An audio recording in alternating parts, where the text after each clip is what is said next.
Em cada canto do planeta, forças invisíveis movem milhões de criaturas através de desertos, florestas, montanhas e oceanos. É uma dança ancestral que começou muito antes do primeiro ser humano erguer a cabeça para o céu. Uma jornada marcada por fome, coragem, tempestades, predadores e pela determinação inquebrável de sobreviver. Aqui não existe conforto, não existe descanso, apenas escolha, avançar ou desaparecer. Estas não são apenas migrações. São batalhas épicas escritas pela própria natureza, e você está prestes a testemunhar as maiores jornadas selvagens da Terra. Bem-vindo ao instinto primitivo.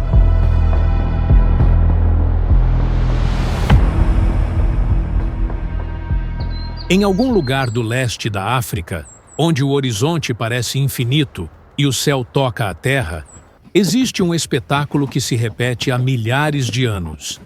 Um movimento tão grandioso que pode ser visto do espaço. Uma jornada que não pertence a um único animal, mas a todo um ecossistema. Esta é a história da maior migração terrestre do planeta, a Grande Migração do Serengeti. Todos os anos, mais de 2 milhões de animais se deslocam pelas planícies da Tanzânia e do Quênia. Gnus, zebras e gazelas formam um rio vivo que nunca para de se mover. Eles percorrem cerca de 1.500 quilômetros em um ciclo contínuo, guiados apenas por um fator simples e implacável: a busca por comida e água. O Serengeti é um ambiente enganoso. Durante a estação das chuvas, a paisagem se transforma em um paraíso verde, repleto de pastagens nutritivas. Mas quando as nuvens se afastam, o solo endurece, a vegetação seca e a vida entra em colapso. É nesse momento que a migração começa. Os Gnus são o coração dessa jornada. Mais de 1,5 milhão deles lideram o movimento. Animais robustos, resistentes, mas também extremamente vulneráveis. Cada indivíduo pesa cerca de 200 quilos, mas isso não os torna fortes o suficiente para enfrentar sozinhos os desafios da savana. A força deles está no número, na massa, no movimento coletivo. Quando os primeiros grupos começam a se mover, não há líder visível. Não existe um comando central. O que existe é um impulso compartilhado, um instinto ancestral que atravessa gerações. Os filhotes seguem as mães seguem a manada, e a manada segue a chuva. À medida que avançam, o impacto da migração transforma completamente a paisagem. A grama é consumida rapidamente. O solo é revolvido pelos cascos. Nutrientes são espalhados por quilômetros. O que parece destruição é, na verdade, renovação. Sem a migração, o Serengeti não sobreviveria. Mas esse movimento colossal não passa despercebido. Onde há abundância de presas, há predadores. Leões observam a manada à distância, calculando cada passo. Diferente da imagem de força absoluta, o leão depende da estratégia. Fêmeas se posicionam contra o vento, usando a grama alta como cobertura. O alvo quase sempre é o mais fraco: um filhote, um idoso, um animal ferido. O ataque é rápido, brutal e essencial para manter o equilíbrio do ecossistema. Guepardos aproveitam o terreno aberto para disparos explosivos de velocidade. Hienas testam os limites da manada, esperando o momento em que alguém tropeça ou se separa do grupo. Cada predador cumpre seu papel. Cada morte sustenta outra vida.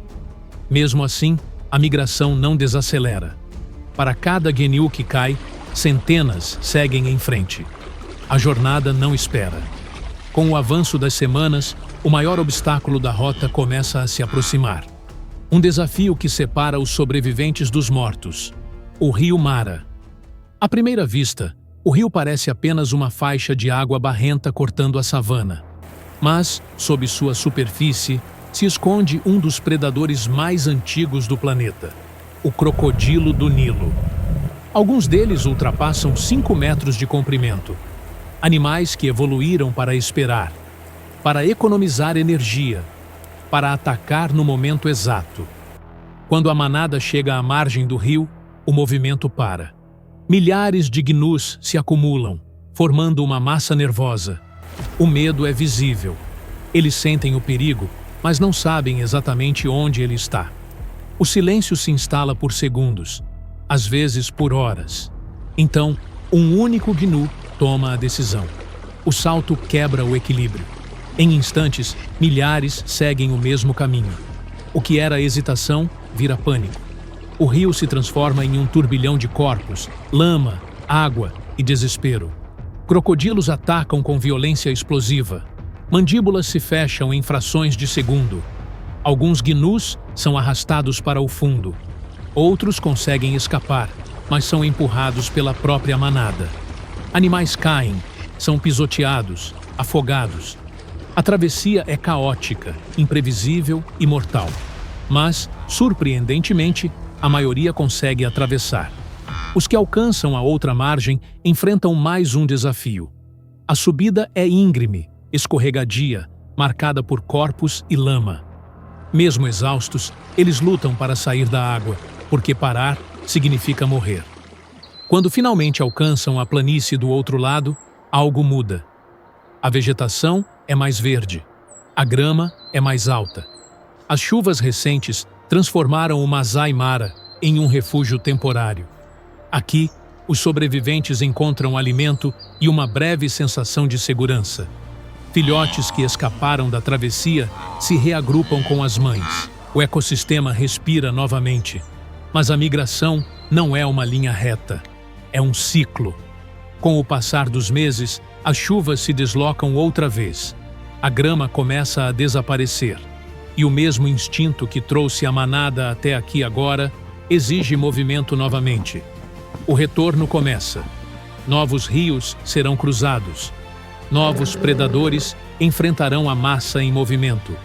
O ciclo nunca se encerra.